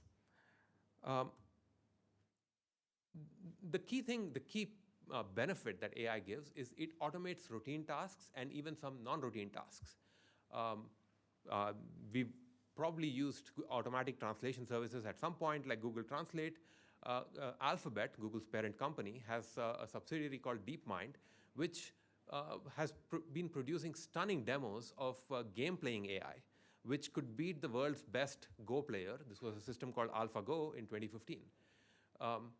The kind of AI systems that are in the news recently are a subtype called generative AI. ChatGPT is an instance of that because it generates words, it generates language. Microsoft's GitHub has an AI system called Copilot, which can actually write boilerplate programs given some textual description. So everyone's a programmer now. Generative AI can produce stunning images, including an image that I keep flashing in my talk in the table of contents. I'll mention it again when I come to it. There are numerous healthcare benefits. A team from MIT in 2020 used an AI system to generate a molecule that could target previously unkillable bacteria. It was called Halicin after HAL 9000. My research at the University of Utah involves working with healthcare professionals, mental healthcare professionals, to train counselors so that they don't, it turns out it's a particularly difficult economic burden. There is engineering applications. There are new materials that are being designed by AI systems that have specific kinds of properties, including research here at the University of Utah. And DeepMind, the same company that built a Go player, is responsible for what has been called one of the greatest advances in science in the 21st century, where it used an AI system to reveal the structure of thousands of proteins. This was as recent as just a couple of years ago, but it is a stunning breakthrough. If you care about looking at it from the point of view of how AI affects different industry or jobs, there are applications in a wide range of industries. I'm not going to read through every piece of text here. I'll let you pick your favorite row, and you can look at what kinds of tasks can be automated. I'll give you 30 seconds to go over that before I tell you something else. Well, 30 seconds is too long. I'll tell you something else right now. It turns out I did not write anything on the slide. This entire slide, except for the title, was generated by an AI system. All I did was ask an AI system to produce a table which describes AI applications in various industries and jobs. And the only thing that I did is slap on a title and change the formatting. Now, and of course, I did another thing, which was to actually make sure that it did not produce garbage. This is an example of how AI today, generative AI, could be used, for example, as a brainstorming tool for various kinds of domains, which is pretty cool. This is all the benefits of it. So let me talk about doom and gloom. Let me talk about risks and ethical considerations of AI systems. The previous speakers have done a much better job of this because that's something they spend their time thinking about. But I think this is perhaps the most important consideration. By the way, this is the image that I mentioned was generated by an AI system called Stable Diffusion for the prompt, the specter of artificial intelligence. There are two key issues that we should think about from my perspective. The first one is that AI systems and different tools that are under the umbrella of AI are increasingly adept at performing a wide range of tasks. And just because they are good at it, the question that we should ask is, just because they are good at it, do they warrant increased trust in them? Because these systems are increasingly opaque. These are increasingly the opposite of transparent, and yet they are making decisions that affect our lives. So should increased competence automatically warrant increased trust? That's the first issue. The second one is the fact that we as a society are willing to deploy AI systems and use AI systems because the potential benefits are seen as important. For example, it's a driver of economic growth through by the recommendation engines, for instance, or it helps with healthcare. It helps with deciding what movie to watch next, or identifying people in photographs and such things. But the question that we need to think about it: what about high-stakes situations? Should the benefits overwhelm the risks to individuals, to society, to the environment? Most of the questions that I'll ask in the next few minutes are essentially offshoots of these two key issues. So let me go through a list of questions which in some sense are mirror the kind of points that were made by the previous speakers. Generative AI systems struggle with factuality. Language models like ChatGPT can generate factually incorrect text that looks correct and authoritative at first glance. Image generation systems can create unbelievable images or libelous ones, depending on your perspective. For example, there was an image of the Pope wearing a designer jacket that made the news recently. Turns out he never wore that jacket, but it looks realistic. This kind of information pollution may cause societal harms. How much information pollution is acceptable depends on what kind of application we are talking about. A bit of creativity, let's say, which is a positive way of saying information pollution, is okay for entertainment. However, would you be comfortable with an AI system hallucinating in your tax returns? What we have here are misinformation super spreaders because they are easy to scale and easy to use. All I have to do is to go to the ChatGPT website and use it. Or if I don't want to use that, I can download very easy to use tools and run them on my own computers. Potentially, this can have adverse societal effects. It can lead to increased polarization. And maybe this is a call for better and deeper investigative journalism. I can talk all about factuality, but let me give you an example. I went to ChatGPT yesterday and asked it to write a Wikipedia-style paragraph about this committee and its membership. And it wrote a paragraph. It did a reasonable job of describing the committee's work, at least from a layperson's point of view. But it was very comfortable inventing people as members in this committee. I don't believe there's a John Anderson here or an Emily Carter, but ChatGPT is happy to admit that these two people, in fact, are the chairs. So the key point here is look how fluent it is. So we may be fooled into thinking this is authoritative text just because it's fluent. So that's the first point about factuality. Another point is about algorithmic discrimination and data fairness. And here from going ahead, I'm going to talk about, I'm just going to ask a set of questions. The first one is, can algorithmic decision-making potentially amplify societal biases or stereotypes? And this discussion is important because algorithmic decision making enabled by AI systems is increasingly can be used in criminal justice, in hiring decisions, in access to education, in approval of financial services like loans and insurance and such things. Unfortunately, because AI systems are typically trained on with machine learning on data, they tend to amplify the biases in the data. So we need to worry about does the data contain biases, and is the data collection process itself biased? In fact, we should also think about whose data is being used. It's entirely possible that because the data collection process is biased, certain groups might be marginalized or entirely unrepresented in the data, and as a result, the decisions that are made based on that data will not reflect their opinions. Other questions that we have to think about is whose language, whose English, and whose culture is being represented here. The photographs I have on this slide are actually from a ProPublica article in 2016. This is now an influential study on where a machine learning system was used to predict recidivism. And it turns out that this system, unsurprisingly, had problems because it was trained on past data, and it had, shall we say, it exhibited racist tendencies. The problem was not just so that it was there were issues with the decision making, but there was a lack of transparency in how the decisions were arrived at. And so both of these kind of go hand in hand. There's always this question that keeps coming up: will AI take away jobs? And there are many, many perspectives on that. But just to quickly summarize this, there are three broad kinds of impacts that we can expect. Certain tasks are going to be automated. In fact, certain tasks are already automated, like translation services. And for those tasks, it's possible that there's going to be a decreased demand in labor. Simultaneously, certain tasks are hard to automate. Like, for example, I would like to say AI researchers. Certain tasks are hard to automate, and we are going to see increased demand in labor for those kinds of tasks, and potentially increased productivity, because those tasks, people who do those things will end up using AI systems.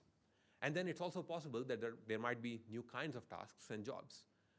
All these three effects are going to take place over varying timescales, and we have to think about how to balance these effects.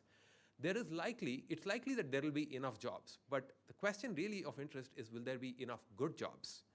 There is an interesting book I could recommend here, written by Henry Kissinger and co., where they talk about how, where they guess that there's going to be dislocation of blue-collar and middle management jobs, in particular involving drafting of documents and such things. The entire book is interesting. There's a question of privacy and trustworthiness. Would you be comfortable using an AI system for your personal data or private data? For example, would you be comfortable if some AI-based decision maker was shipping your medical data to a server that is, say, in some data center that you're not entirely sure where it is, and your decision is made on that? What makes this even more complicated is that the next generation of AI systems are typically trained on data that's being collected now. So would you be comfortable if your medical data was used for training the next generation of AI systems and accidentally leaks this information to some other person somewhere else in the world? What we need are AI systems, and not just AI systems, but AI frameworks and societal frameworks that forces these systems to provide sources for its claims and explain its reasoning. These are not just social questions or technical questions, because none of these are really answered. We don't have good answers for these things. There's the question of ownership and liability. I made that table that I showed you before. Who's the author of that system? I confess that the AI system, ChatGPT, was the author there, but who takes liability for its mistakes? What about copyrights and such things? And when organizations that build and deploy AI systems, do they bear the societal costs for any harms that they cause with respect to copyright or any other kind of liability? A final point that I want to make is about energy considerations. This is something that is increasingly important. The largest AI systems today require massive, massive amounts of compute, translates to electricity, to train and deploy. This can lead to huge energy expenditures. On the left here, I have a plot that shows the growth in the size of the AI system, of language models over the last 5 years. The vertical axis is in logarithmic scale, so essentially these models are getting exponentially bigger every year. On the right is the emission of these models from a 2022 study, which shows that emissions are also getting bigger as the models get bigger because they basically need a lot of compute. As an example, a model that was considered large in 2019 is considered laughably tiny right now. It's called BERT large, and it uses basically a gallon of gas to equivalent energy to train. This is a laughably tiny model now because the current largest AI systems are about 3 to 4 orders of magnitude bigger than that, potentially taking up enough energy that might light up a house for a year. So suddenly, this becomes an important consideration. Do the people who bear the cost of this energy also pay the cost for other things that automatically come with this? I want to wind up talking about how we may, just my thoughts about how we may navigate the AI-enabled world. Artificial intelligence is a disruptor. The disruption that it may cause is different for every industry, every organization, and every society, because we need to think about what functions might be automated by data-driven compute, because that's what artificial intelligence systems are. Data is a key asset. And thinking about data as a key asset forces us to think about how we can change our priorities on research, on education, and investment, broadly speaking. There is essentially what feels like a new space race. There are new products and new AI systems that are being made public at a ridiculously fast pace. Since in the last week, there have been 2 new systems that have been developed, released, for instance. This may require us to think about how to govern. We may need new governance ideas, not just at the level of the society, but also within organizations and so on. Some thoughts about AI governance. The previous speakers did a fantastic job of highlighting the points. I'm going to just reiterate what they said. There are several efforts underway across the world. There's been a discussion about the EU AI Act in the last few days. The blueprint for AI rights, the AI Bill of Rights from OSTP, and NIST's AI Risk Management Framework are 2 key set of guidelines in the US. The US is kind of behind in this discussion. EU is ahead, and I think it's important that we need to catch up. The general themes across all of these are the need for safe, effective, and secure systems, the need for protections against discrimination of both individuals and groups, transparency and accountability, explainability and interpretability so that AI systems can actually explain their decision-making process, the need for privacy, and also, potentially, if necessary, human alternatives in case a person does not want to be judged or does not want to be subject to an AI decision. Perhaps we need new standards organizations that can manage these standards and safeguards and possibly enforce them. These are not just technological questions. These are societal questions and technological questions that need to involve multiple stakeholders. Just a brief note about how different stakeholders might be involved. Educators, such as myself, I think we need to think about bringing AI awareness into schools. We may have to retrain or upskill the existing workforce to use AI and data-driven technology and integrate. It could be a time-consuming exercise. From the government's point of view, the government needs to ensure that scientists of all kinds, not just technocists like myself, but of all kinds, have the sufficient resources to perform research on large-scale models so that we can actually understand what they do. We need interdisciplinary socio-technical research on AI and its wider influences. There is a body of work that's growing in this space, but there's a need for a lot more. And we need risk assessment. We need encouragement for risk assessment, both when AI is developed and when it's deployed. And in some sense, we need to balance regulation with progress. AI researchers, both at universities and in the industry, need to provide access to AI models and resources so that they can be audited. We need transparency. We need to think about how we can build accurate AI systems that are also transparent and expose how they behave with respect to safety, fairness, reliability, and so on. And we need to engage, all of us need to engage with stakeholders. These points were essentially are mirrored in a document that was put together by AAAI, the Association for Advancement of AI, on working together with AI. I want to kind of, just before wrapping up, I want to show an interesting example.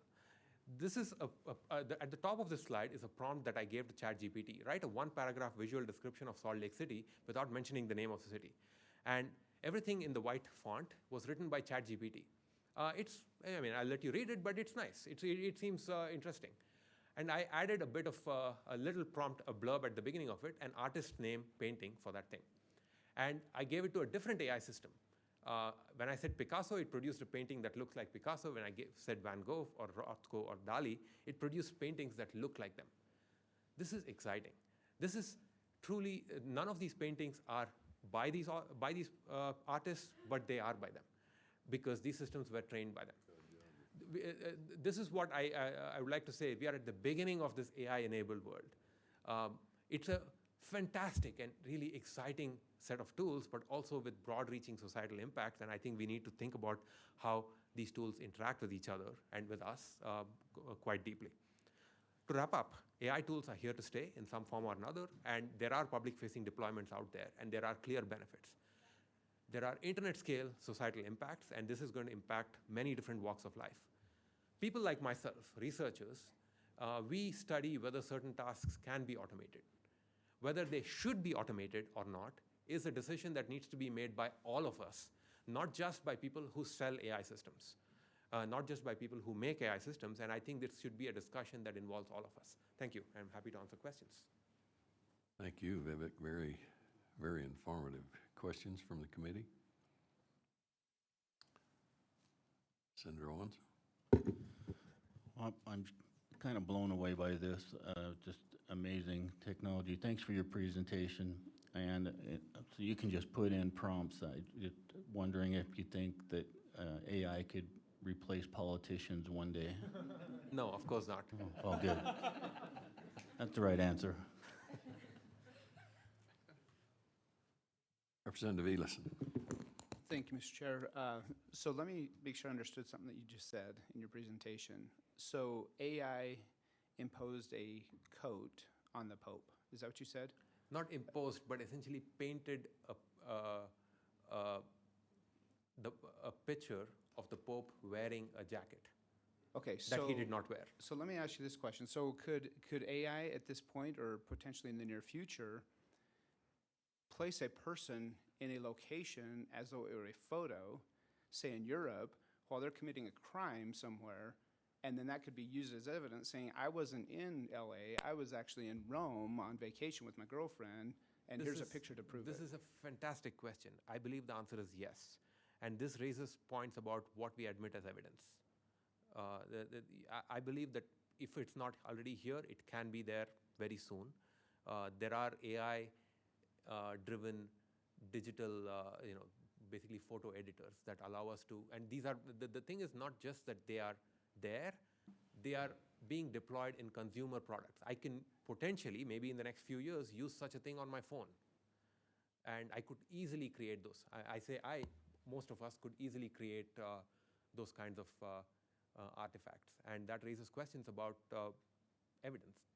And if they were, is there a technology that could say, look at it and say, there's no way that was a generated type of an image, or is there no way to prove that? It becomes increasingly hard to prove that. Because there is a bit of an arms race between the people who want to write the technology for proving versus the people who build the technology for making it hard to detect. Because this could become a huge blackmail issue. They could put you in a compromising photo and blackmail you, saying you were with this person doing a drug deal on the corner down here, and you weren't even anywhere near that location. Potentially, unless, of course, the society's engagement with photographs and videos drastically changes. If all videos and all articles written online are unverified, this is what I meant when I said we need better journalistic standards. It's no longer, or investigation, it's no longer just a bunch of pixels in a picture is no longer proof because it can be generated reasonably easily. That's concerning. Representative Briscoe. Thank you, Mr. Chair. Could I thank the chair for bringing this presentation today? I've read articles on AI. I've learned more today than all the stuff I've read over a year or more. Vivek, thank you. The note that I'm coming back to, you said toward the tail end of your presentation, we need to balance regulation with progress. What you opened up for me was the idea that researchers could design a drug or something that could target something that was previously untargetable, that the health progress we could make on making us healthier is mind-blowing. But at the same time, it's scary. I mean, it's a little bit like nuclear power. It's kind of the intent. But one of the things you point out is that the ChatGPT doesn't have, as far as we know, there's no ethical core to it. It can do an okay job of throwing out some text that makes sense to us, but the names of people on this committee, it just pulls names off its vast database. And it didn't actually know to go look for the names of the people who were here. I mean, if they'd said Darren Owens was the chair and Joseph Ellison was the co-chair, we would have gone, oh, okay, well, it just didn't look closely enough. I think someone on the committee said it earlier. There's one thing to generate a picture.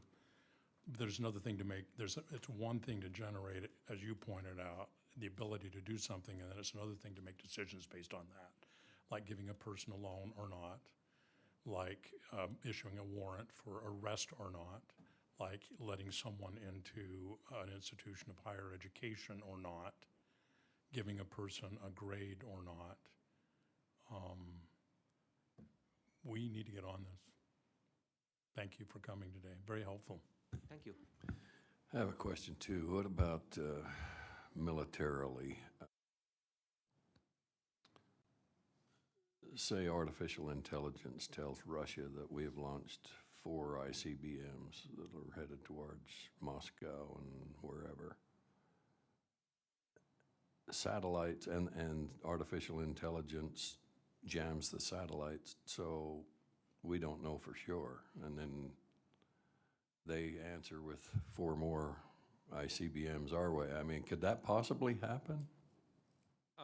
That's sort of a doomsday situation, like Dr. Strangelove type situation. I would expect there are checks and balances. I would hope there are checks and balances, such as a phone call. I believe that the more mission critical the decisions are, in the loop. We cannot leave decision making in high stakes situations purely to AI. This is a good example that you raised, because the EU AI Act actually categorizes different AI tools according to their risk. And certain types of AI tools are considered to be, I forget the phrase, but essentially the risk does not outweigh any benefit that it brings. And so there are incredibly stringent restrictions posed on those things. On the other hand, there are benign systems that actually help our lives. I keep using spam detector as an example because we all are used to it. We don't want spam email. So putting them, there is any sort of discussion about AI regulation should actually have this an axis of risk. And very low risk AI deployments should be okay. And high risk AI deployments and high stakes AI deployments should probably either be disallowed or should have a human that oversees everything and actually makes the final decision. Thank you. I don't see any more questions. Yeah, I do. Representative Cotter. Thank you.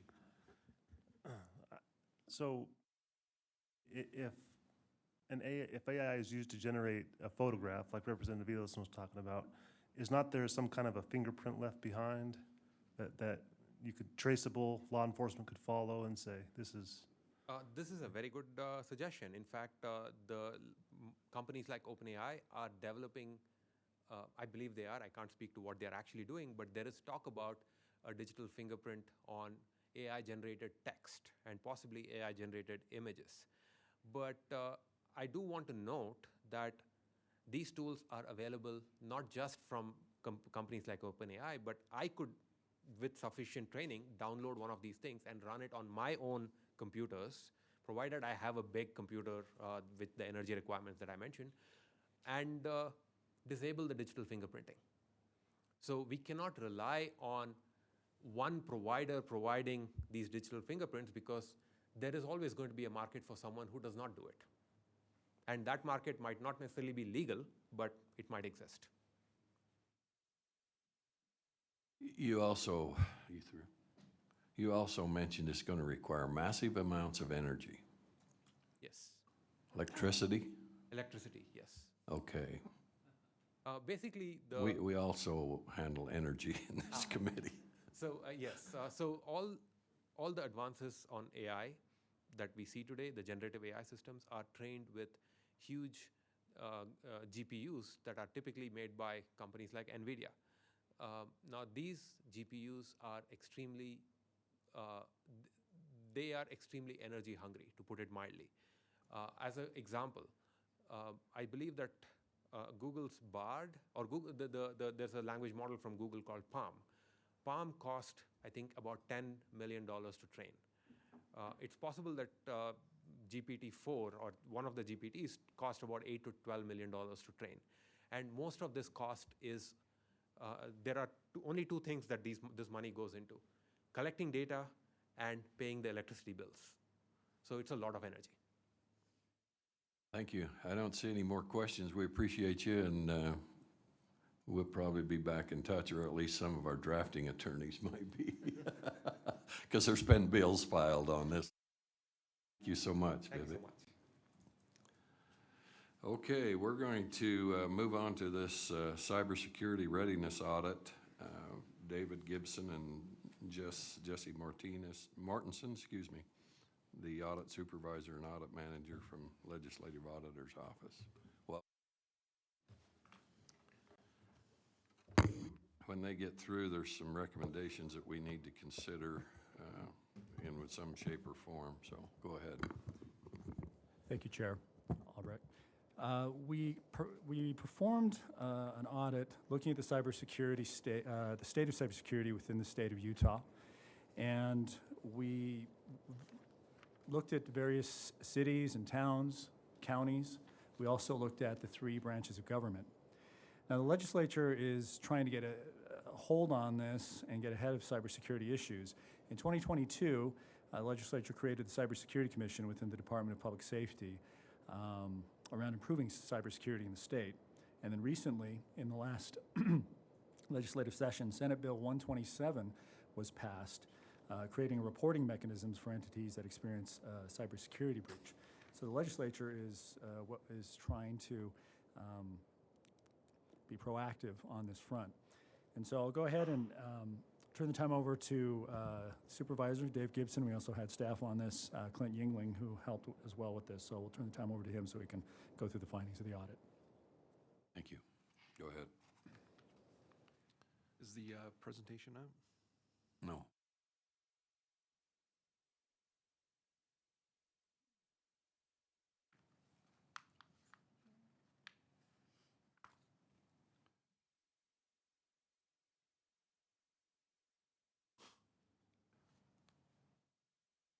There we go. We've been, thank you, Chair. We've been asked to do a performance audit. State your name for the record. I'm sorry, David Gibson. Thank you. We've been asked to do a performance audit of cybersecurity in the state of Utah. In Chapter 1, we'll discuss the result of the survey we sent to all governmental entities, as well as the need for IT personnel to improve their communication with management concerning cybersecurity. We'll also discuss the result of the survey, we'll also discuss the result of the CIS maturity scores of the entities that we visited. We asked the following 4 questions on a survey that we sent to 620 entities. We had a response rate of 37%. Due to the low response rate, we cannot adequately determine the total risk to the state. For the entities that we visited, we also reviewed their cybersecurity safeguards against the CIS controls. Wait, that's not changing. Oh, there we go. Oh. Okay, sorry. Next slide.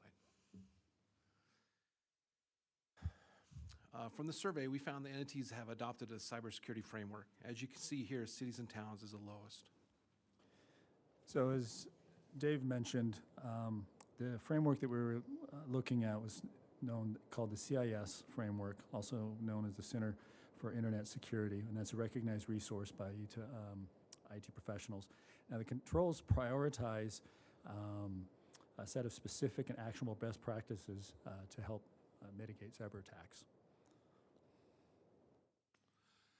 Next slide. We therefore recommend any entities lacking a cybersecurity framework immediately adopt a framework such as the Center for Internet Security Standards. Next slide. We found that communication between IT personnel and management can improve. The following are 5 steps we think will help improve communication between the two groups. Next slide. We therefore recommend information technology officers follow a structured process using competent IT standards when communicating cybersecurity compliance and threats to management. Next slide. The following entities we found that we found require annual cybersecurity for their employees. As you can see here, technical colleges are the lowest. We found that 18 different states, either through statute or executive orders, require their state employees to complete annual cybersecurity training. This is important because the end user can be sometimes the weakest link in cybersecurity, whether it's through a spamming email or not logging onto a VPN. This could shut down an entire network. And so all it takes is one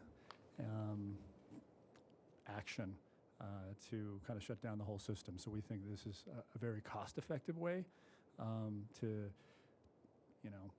teach and to inform people that may not have a great understanding about this, to keep them aware and help hopefully mitigate these attacks.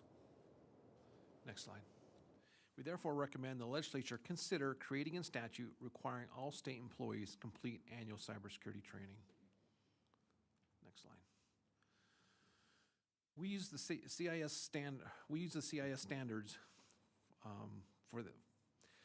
the CIS standards. The entities that we visited, we had them choose one of the scores to see how compliant they were with each safeguard. IG1, which are small entities, have 56 safeguards. IG2, which are medium-sized entities, have 130 safeguards. IG3, which are large entities, have 153 safeguards. Next slide. As you can see here, from the entities that we visited, most of them scored in the mediocre category. Next slide. We therefore recommend that compliance be made a high priority for any governmental entity that is not satisfactorily compliant with competent cybersecurity standards. Next slide. The following entities we found to have an incident response plan. As you can see here, cities and towns is the lowest. So it's not a question of if, but a question of when a successful cyber attack will occur. And when that occurs, this is so crucial to have an incident response plan because it allows us to mitigate the time, to decrease the time to get back online, and decrease the lost hours and time as a result of that, and cost. And so this is super another effective way to help kind of reduce the cost of a cyber attack. Next slide. We therefore recommend entities need to create and maintain an incident response plan. Next slide. We reviewed the 3 branches of government to see if they have cybersecurity strategic plans, cybersecurity policies, and incident response plans. We also reviewed the 3 branches of government to see if they are compliant with completing annual cybersecurity training. We found that Legislative Information Technology Office needs to create and maintain a cybersecurity strategic plan. They also need to create an incident response plan. They also need to create and maintain a detailed cybersecurity policy, and they need to become compliant with a recognizable standard. And so, just to speak on that, we reviewed the 3 branches of government. The executive branch, really, they just need to increase their cyber awareness through cybersecurity training. Judicial branch, same thing. They can do better with cybersecurity training and also updating their cybersecurity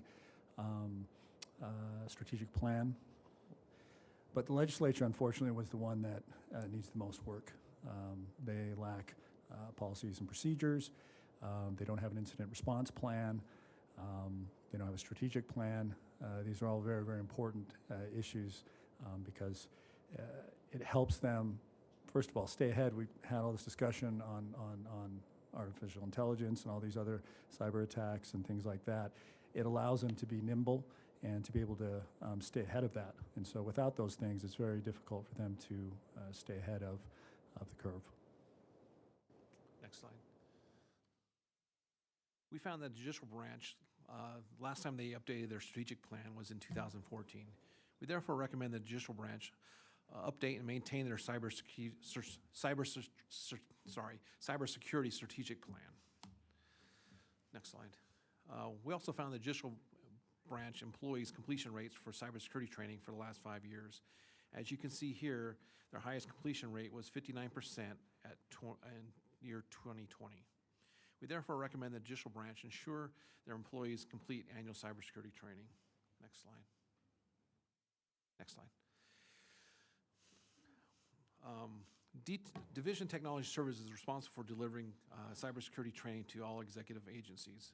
The following are 3 agencies' cybersecurity training completion rates for the last 5 years. Next slide. We therefore recommend the Division of Technology Services work with agencies in the executive branch to ensure that all employees complete the annual cybersecurity training. Next slide. In summary, we have 4 recommendations for the Legislative Information Technology Office, 2 recommendations for the judicial branch, 1 recommendation for the legislature to consider, 4 recommendations for governmental entities, and 1 recommendation for the Division of Technology Services. This concludes our presentation. We'll be happy to answer any questions. Thank you. Appreciate that. Questions from the committee? If not, committee, oh, sorry. Representative Briscoe? Thank you, Mr. Chair. Is it just staff time that needs to be, some people have one, you want them to update it, you want the legislature to create one. I mean, is there a cost involved in this, other than staff time? For what? To create a cybersecurity plan and training for employees. So we are working with LSMC is working with with the legislative IT to develop that and to ensure that they are implementing those. And so it's something that we have criteria for that they're working on. They have UETN, I believe, came in and looked at their vulnerabilities, gave them suggestions. So they're working on that right now to get that implemented, get those things implemented. So state cybersecurity has the expertise. It's just an issue of getting all the state agencies to work with them adequately to upgrade and meet standard. That's a great point, yes. I think that's one of the things that we found in this audit is there wasn't a lot of communication. And one of the bills that was proposed in 2023 that passed was to shore that up, to ensure that there was this communication with cyber attacks, and they can share resources and communicate those things. So yes, you're correct. Thank you, Mr. Chair. Thank you. Representative Roner? Presentation. I think that this committee should open up a bill to expedite this issue. I'm just going to discuss that. You're way ahead of me. Sorry. So, committee, on page 29 of the audit, it has a complete list of the audit recommendations. And if you look down on 1.3, it's recommended that the legislature consider creating a statute requiring all state employees to complete an annual cybersecurity awareness training. So as a committee, we need to determine whether we open a bill file and accept a motion to open a bill file to implement the recommendations directed to the legislature, or conclude that the issues are significant but we need more time to study them, or 3, conclude that there is insufficient support to study the issue further. In light of what we just heard previously today on AI, we may want to have a motion. I would consider a motion to open a committee bill file to implement the recommendations directed toward the legislature. Motion by Senator Owens. Discussion. Oh, did you make it? I did. Oh, I looked at you. You Owens boys are confusing to me. Thank you, Representative Owens. Discussion to the motion. Seeing none, all in favor say aye. Aye. Any opposed? Thank you. Anything else, gentlemen, we need to do? Okay. One question I had before we open it up to the public. On the non-legislative recommendations, are those entities addressing those? Like the ATCs, you know, that you referred to? On one of those charts, you had the ATCs really low, and the next one you had them really high on another matter. So the higher ed recently passed a rule, so all the colleges and universities and ATCs have to be compliant with the CIS standards.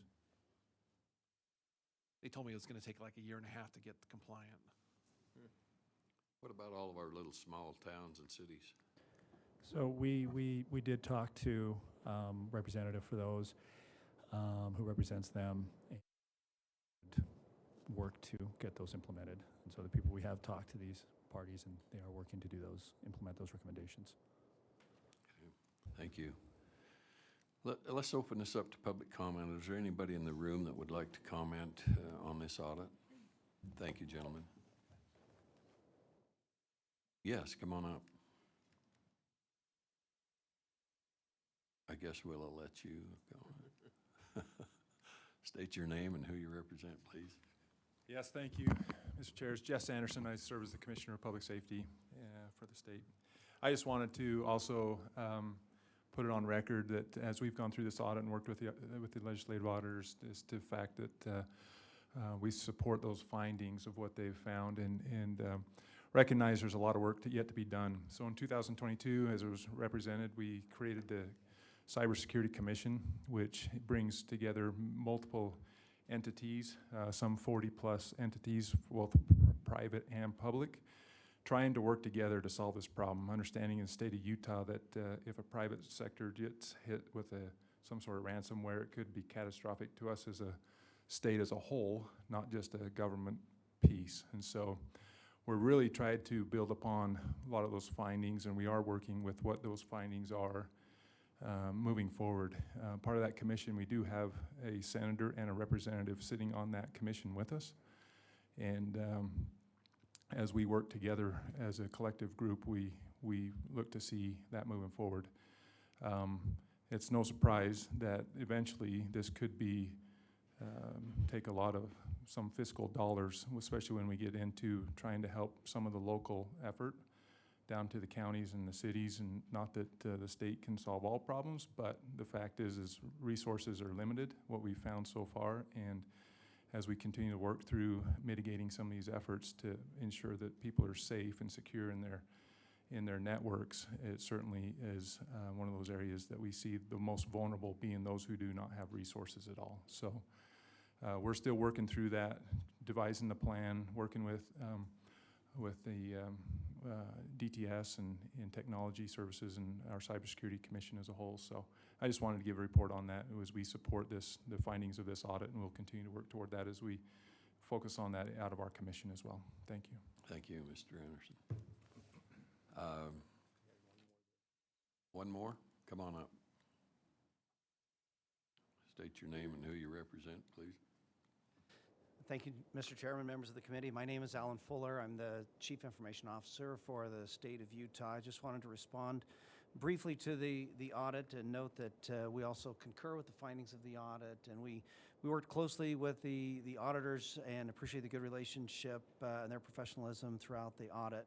Specifically with recommendation 2.1 for that references my division, the Division of Technology Services. The recommendation is that we ensure all employees complete the annual cybersecurity awareness training. We concur with this finding. We will certainly work to do that. Our plan is to work, my division will work with the Cabinet Security Council and with the state agencies to ensure that all employees complete the annual cybersecurity awareness training. The Cabinet level Security Council meets quarterly and has representatives from state agencies. We discuss cybersecurity issues and provide recommendations for improvements, including statewide policies for employees. So the division will request guidance and input on how best to enforce this requirement for this current policy and address the issue going forward. As to when, the division, my division, will discuss this with the Cabinet Security Council at the next quarterly meeting, and we'll work to get all employees through the mandatory cybersecurity training. Any questions, Mr. Chairman? Did you concur with the other three that mentioned your information technology office? Yes, Okay. but we concur with all the findings. Note that this is, the scope of this audit was very, very broad, right? Not just executive branch, but legislative, judicial, and even state and local, education, et cetera. So much of the audit was beyond the scope of the Division of Technology Services, but we are invested heavily with the Cybersecurity Commission, as Commissioner Anderson just mentioned, and we'll be working with that group on trying to put in place a whole of state cybersecurity strategy. Okay, thank you. Both of you should realize that you'll probably be appointed to another working group on AI as this thing moves forward. I have many thoughts and comments about artificial intelligence. Perhaps you'd like that another day. Thank you. Okay, anyone online? No one online? Anybody else in the room? Seeing none, I'll close public comment, and we'll come back to the committee for one final motion. Motion to adjourn, Representative Shipp. All in favor, say aye. Aye. Any opposed? Thank you.